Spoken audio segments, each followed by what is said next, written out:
Good morning, viewers, and welcome back. It's 7:11 a.m. as we continue in this segment this morning. In this first segment, we are chatting with Dr. Winford James, political analyst and no stranger at all to the political landscape here in Trinidad and Tobago, and certainly keeping us abreast of the happenings. This morning, we are chatting on Tobago's political landscape. Good morning to you and welcome, Dr. James. Thank you, Mr. Skeete. This is a good opportunity here to chat with you on Tobagonian matters, which Yes. matters belong to all of us. So as we get the conversation started this morning, one of the first areas we want to touch on is looking broadly at the current administration, and from where you sit as a political analyst, on a scale of 1 to 10, if we were to start off from there, 1 being the lowest, 10 being the highest, where would you range as we approach the 2-year mark for this current You mean the administration? performance? Performance. Well, they have kept the ship of state sailing, right? People are in their jobs, um, and they have been making some noises with respect to the autonomy issue, but they have failed miserably in that regard. I mean, in keeping the ship of state sailing, they get good marks for that. I'm not going to give them a score. But with respect to what we sent them into the House to do, which is to win autonomy for the island, they haven't done very much. They started off with Watson Duke being the guy who was assigned to treating with the Trinidadian public and especially the political public. But you know what happened to Watson? He fell by the wayside. And now they have, as Deputy Chief Secretary replacing Watson Duke, we have Dr. Faith Israel. We don't know what she has done with respect to that issue. If we don't get that issue fixed, there was no point in putting a bunch of people there who had to replace the kind of backward politics that the PNM was giving Tobago. If we don't find this new group pulling all stops out to give Tobago I'll explain what I mean by autonomy in a while, if you will allow me.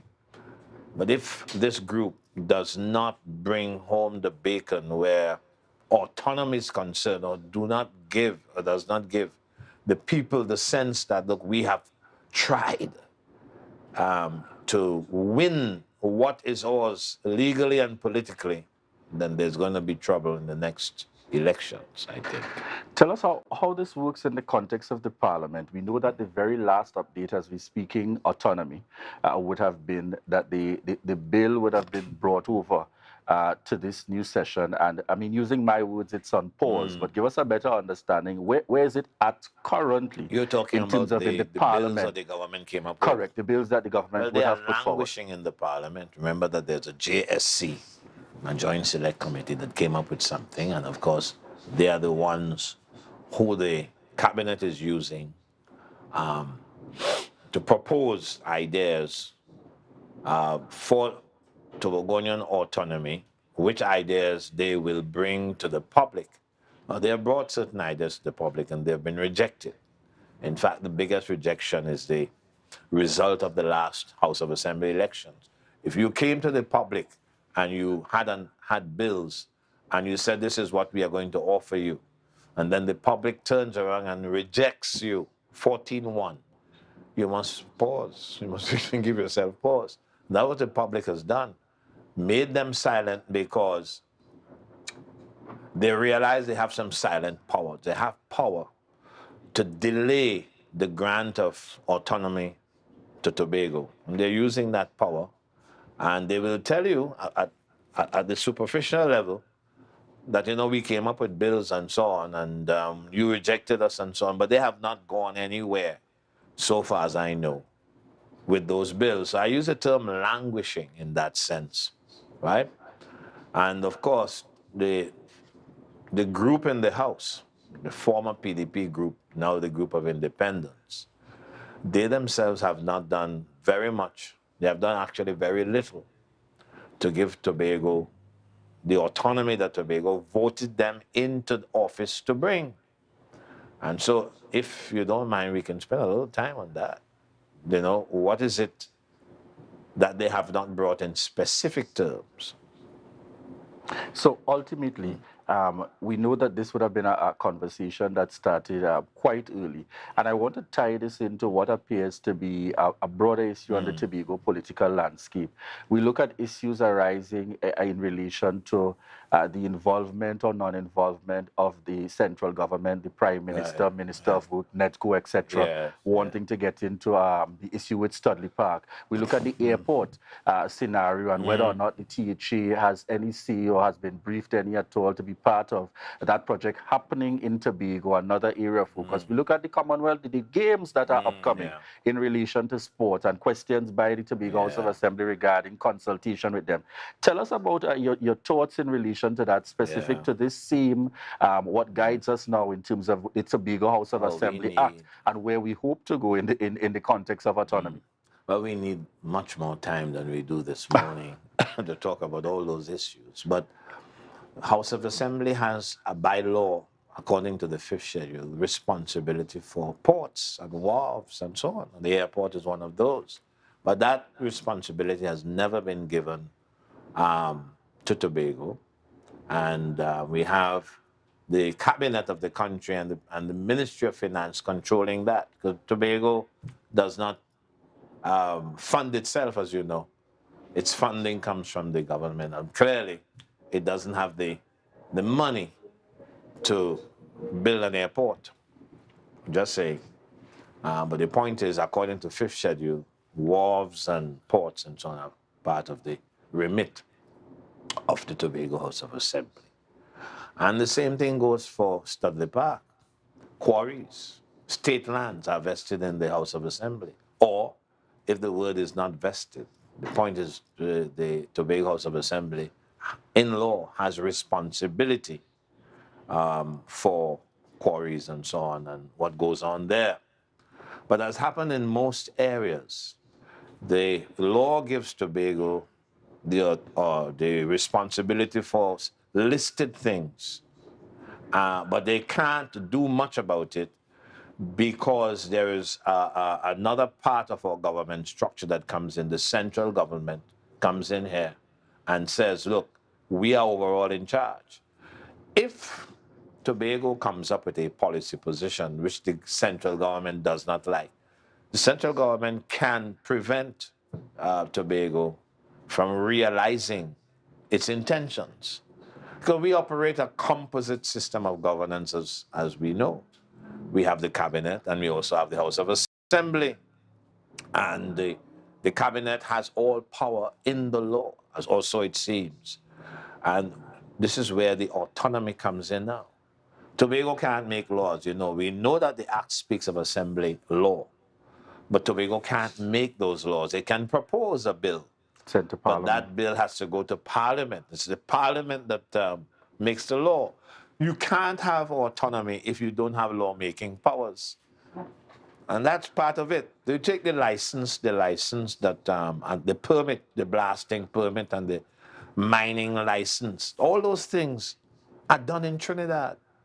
The OK is given from Trinidad. Now, what's the point making a change in government without having the power to institute your intentions?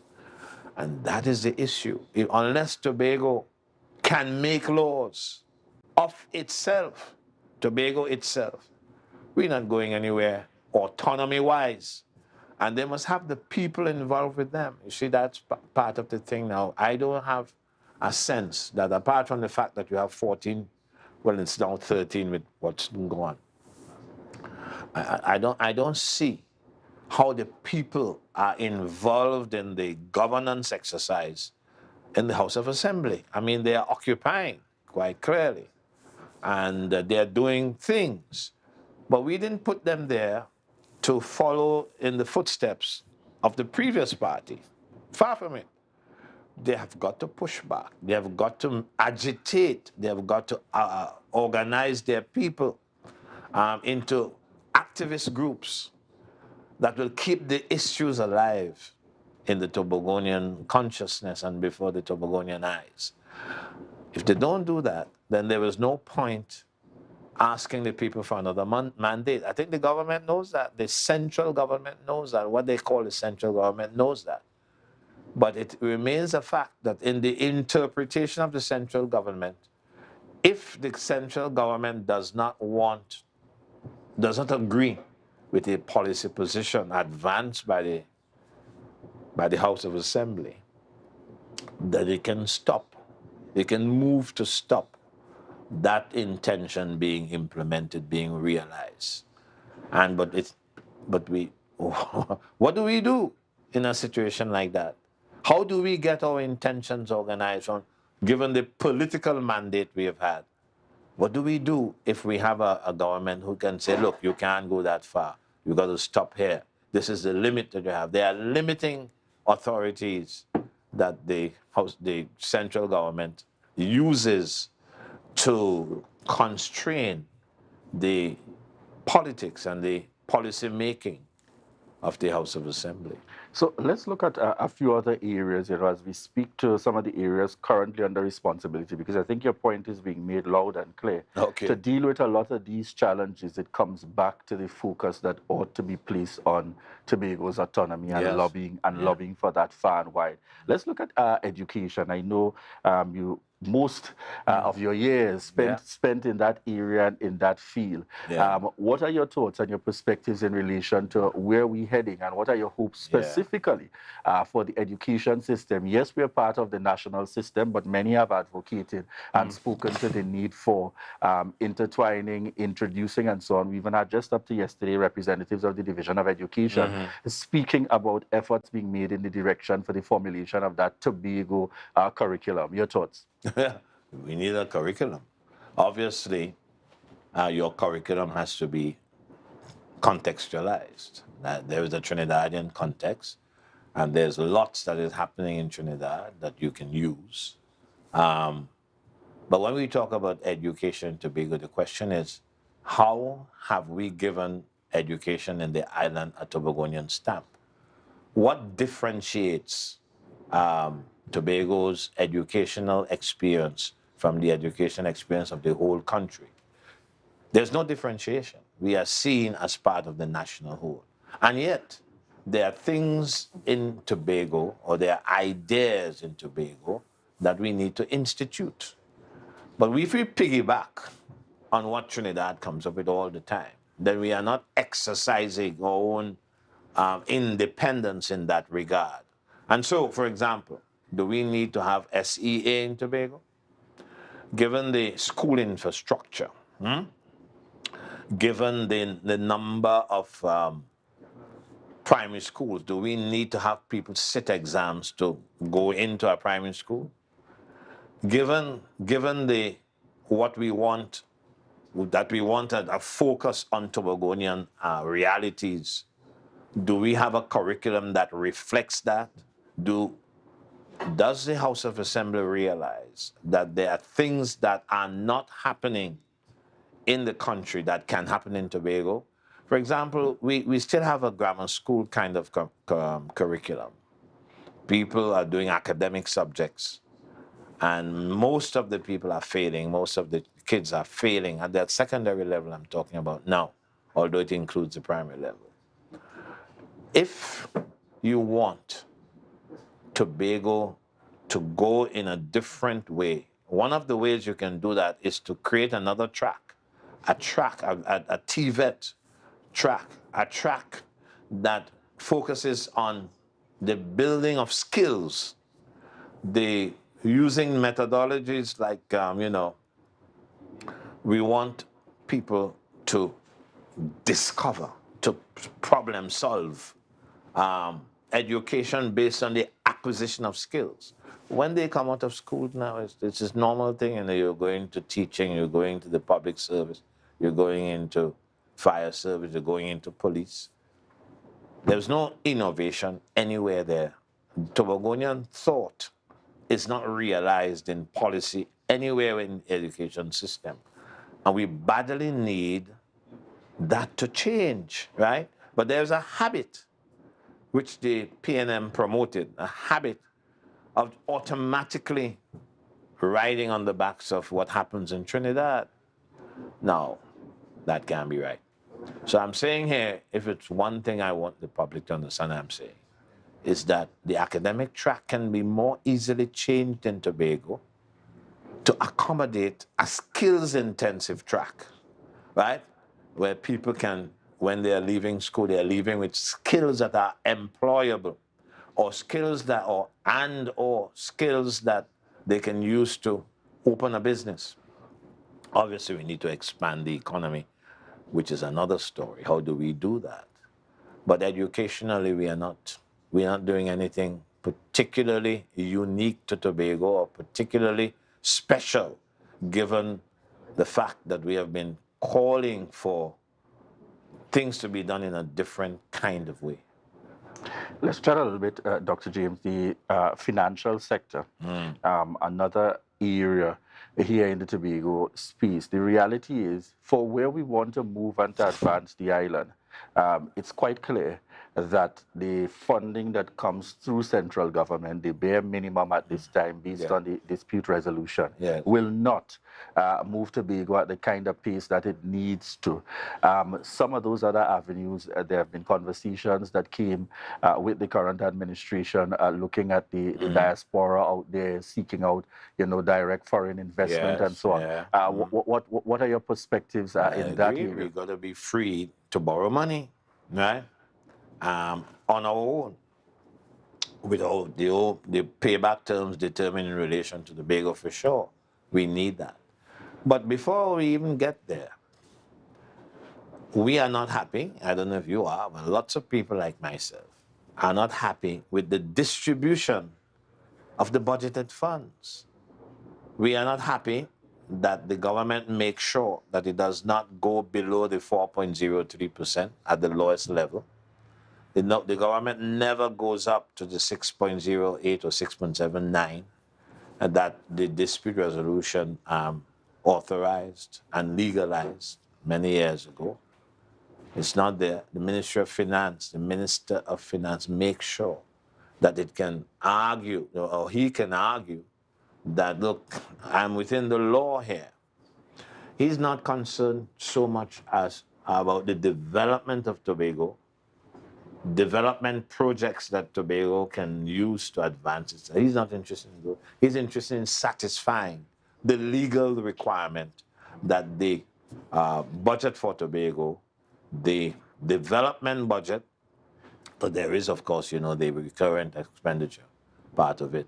But the development budget goes above the $300 million that comes about because of the application of the bottom limit, or close to bottom limit of the finance minister's budget. And that is not the only thing that we need to look at.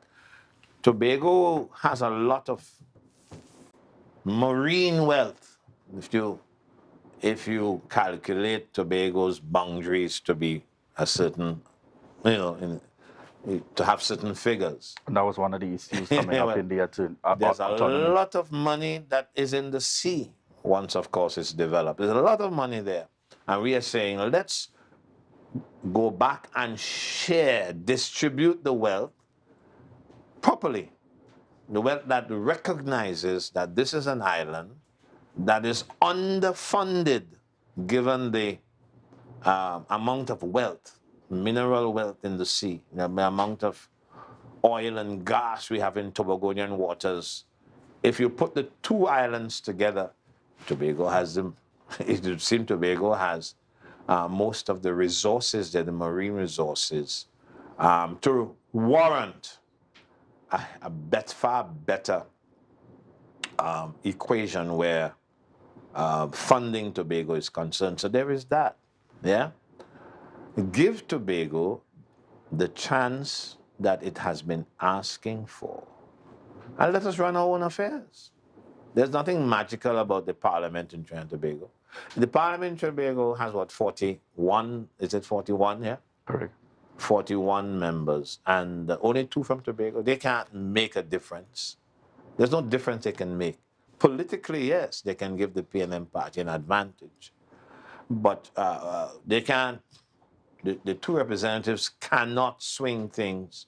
Or at least if they can swing things. We have not seen them do it, or we have no sense of how you go about doing that swinging, you know. So what I'm saying here is that there needs to be a little more noise from those Tobagonians like myself who really believe in the autonomy thing. I have no shame about that. I have been talking about this thing, and these ideas are in the public space. They just need to be pushed. They need to be pushed. Dr. James, very quickly, I can't have you on and not speak to the issue of the Yes. fact we are seeing the formation of a new political party by the current administration. They move from members who were formerly under the PDP, Yeah. basically told to get out, Yeah. and now trying to see what is the formation of a new political party. Efforts are being made in that direction. Your thoughts from where you sit based on your experience over time, managing governance while building out a new political party? But first of all, let it be noted that they are demonstrating to us that they don't need a party to govern. They govern in their perspective. So if you form a party now, the question is, how are you going to use that party to help you govern if you don't have a tradition of doing so? I mean, Tobago doesn't have the tradition because these guys have just entered office, right? So the thing about it is that while we know that a political party can resource the representatives in the House, they can bring resources if they are organized in a particular way. That has not happened yet. In the meantime, people are behaving as if, well, we can do this without getting the people involved. You can't do it that way because that makes you look autocratic, even more autocratic than the structures of government make all politicians, including the Prime Minister and his cabinet. Autocratic souls running the show as if, they are working on behalf of the people. So they need the party, but they have to organize the party to show the public how the people can be involved in the new party, resourcing the executive council as it goes about trying to make policy. So from all we're hearing, it seems to be a balancing act. But we're just out of time this morning. And you always feel like you need more time to be able to ask so many things to be able to put out there. But that's all the time that we have for this morning, folks. And we want to say thank you, Dr. Winford James, political analyst, joining us here on set to discuss some of the matters as we touch on the Tobago political landscape. Very interesting. All aspects seem to lead back and connect from the perspective of Dr. Winford James in terms of back to that issue of autonomy and really seeking to advance and to move us forward as an island. And certainly that call for that to remain in focus, just as it came forward as one of the pivotal areas dealt with during the campaign to see what is to be done. We have just a little over 2 years again with this current administration, and we are waiting to see what will take place. Dr. James, we have your commitment to be back on. Okay. All right. Thank you so much. Viewers, we want to thank you so much for continuing to choose the Tobago Updates morning show. Coming up next, we have in the lineup, as I would like to say, Brendan, Mr. Tattle Insurance Gray. All right. And he's going to be coming up next along with Nicholas Sunilal as we speak to motor and property insurance here in our next segment. Viewers, we want to thank you so much for the continued love and support and for choosing the Tobago Updates morning show. And just want to remind you that this is your opportunity to share the live, share the live, share the live.